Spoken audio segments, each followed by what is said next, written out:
فیلسوف فرانسوی ژان ژاورس گفته است انعنه نگاه داشتن خاکستر نه بلکه افروختن آتش است. پاکیزادی بر خوانندگان بیننده‌های همیشگی برنامه عجیب غریب را پیشنهاد شما می‌گردانیم که از عرف و عادت‌های عجیب و غریب و تا حال پایداری کشورهای جهان قصه می‌کند.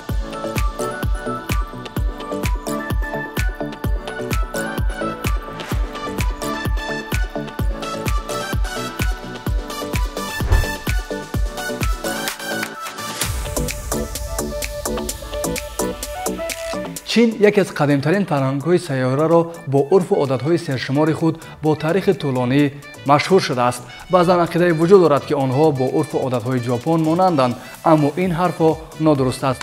اجنبیان عادتاً عرف و عادت‌های مردم چین و عرف و عادت‌های مردم ژاپن را آمیخته می‌کنند. این کشورها به حد فرق می‌کنند که بعضی از مردم چین اگر بشنوند که فرهنگ کشورشان با فرهنگ ژاپن شباهت دارد زود خفه می‌شوند.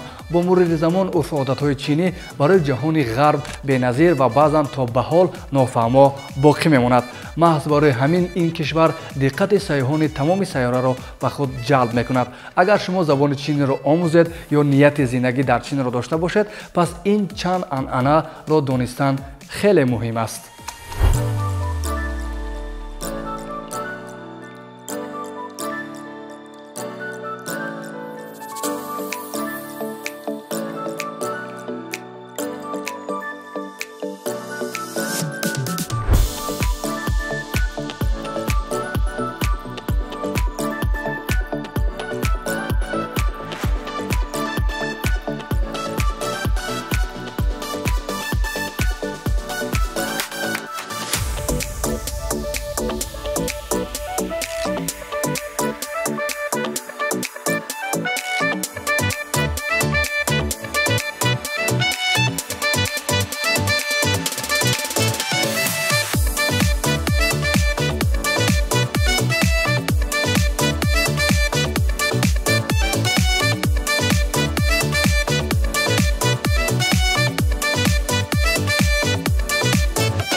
مراسم چاینوشی در حیات خلق چین جای مخصوص را اشغال می‌کند. برای آنها نوشیدن چای نه تنها نوشیدن نوشاکی بلکه بیشتر از آن است.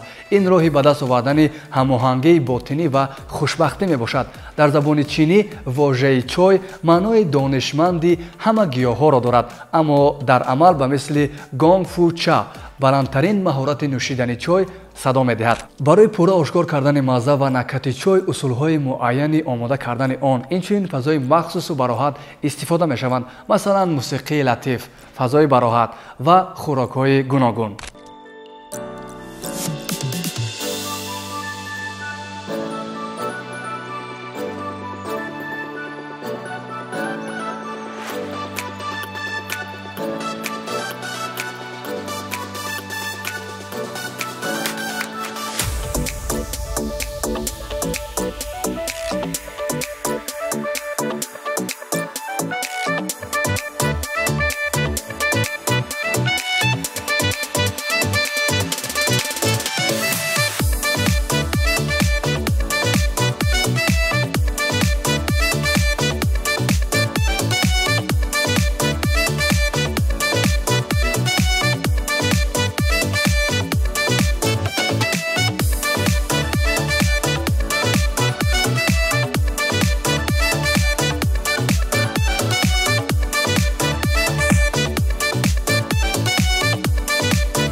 توی چینی توی یکی از اساسهای فرهنگ عنعنوی هان و جزء مهم فرهنگ چین میباشد.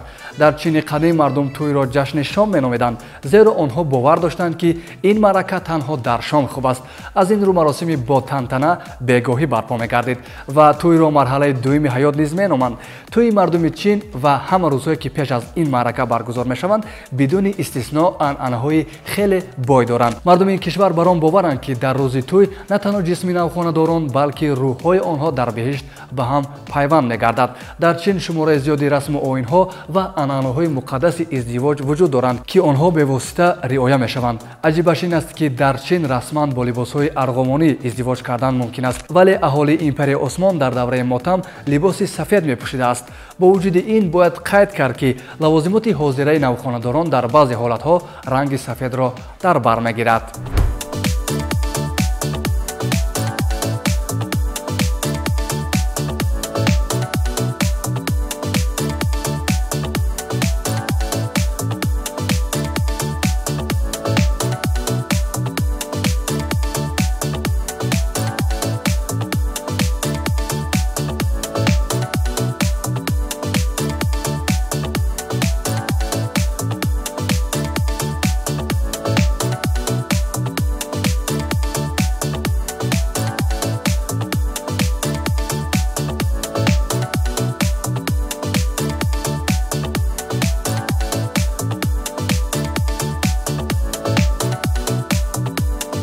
муносибат бо рақамҳо. чиниҳо бо рақамҳо хеле ҷиддӣ муносибат мекунанд.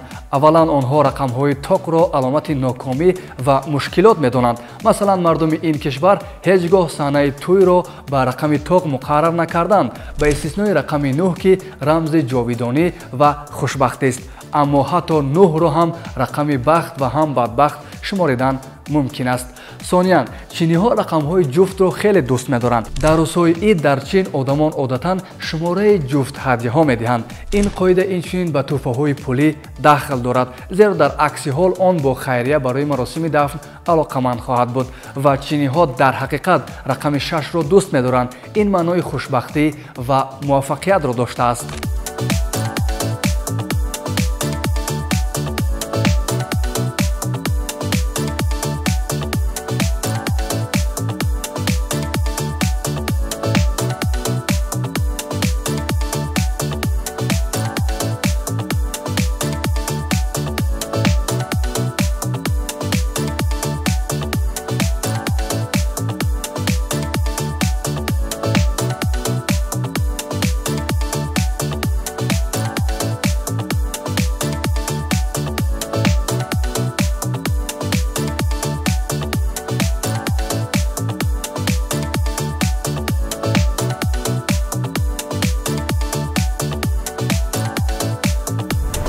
пойҳои печонидашуда.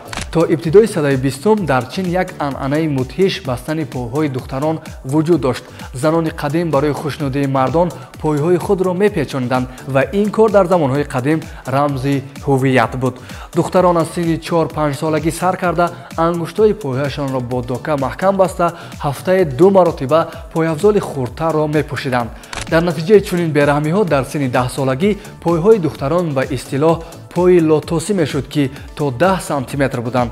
дар ин минвол духтарони бечора мустақилона роҳ гашта наметавонистанд. аз ин рӯ ба аксари онҳо нафарони дигар ва ё замбарҳои махсус кӯмак мекарданд. имрӯз туфлии лотус аз пойафзол ба коллексия табдил ёфтааст.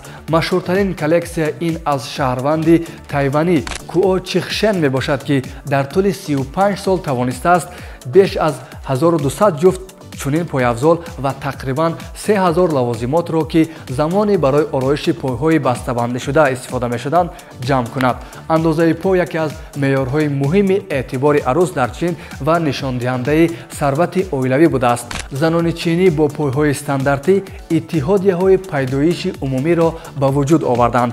тибқи ҳисобҳои пешакӣ дар тӯли мавҷудияти ин анъана тақрибан 1 миллиард зан соҳиби пои лотосӣ буданд. хушбахтона бастани пой пас аз суқути охирин сулолаи императории Цинг соли 1912 манъ карда шуд.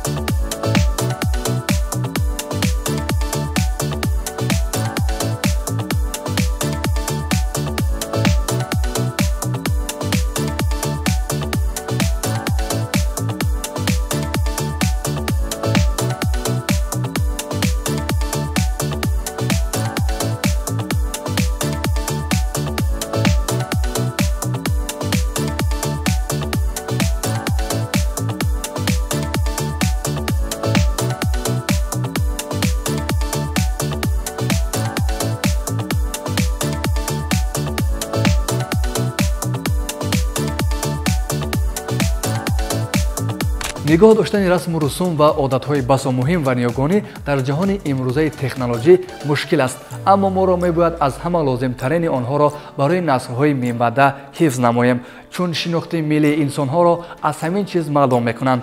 То барномаҳои баъдӣ ва огоҳ шудани расму анъанаҳои аҷибу ғариби дигар, худу наздиконатонро эҳтиёт ва фарҳанги волои худро ҳифз намоед.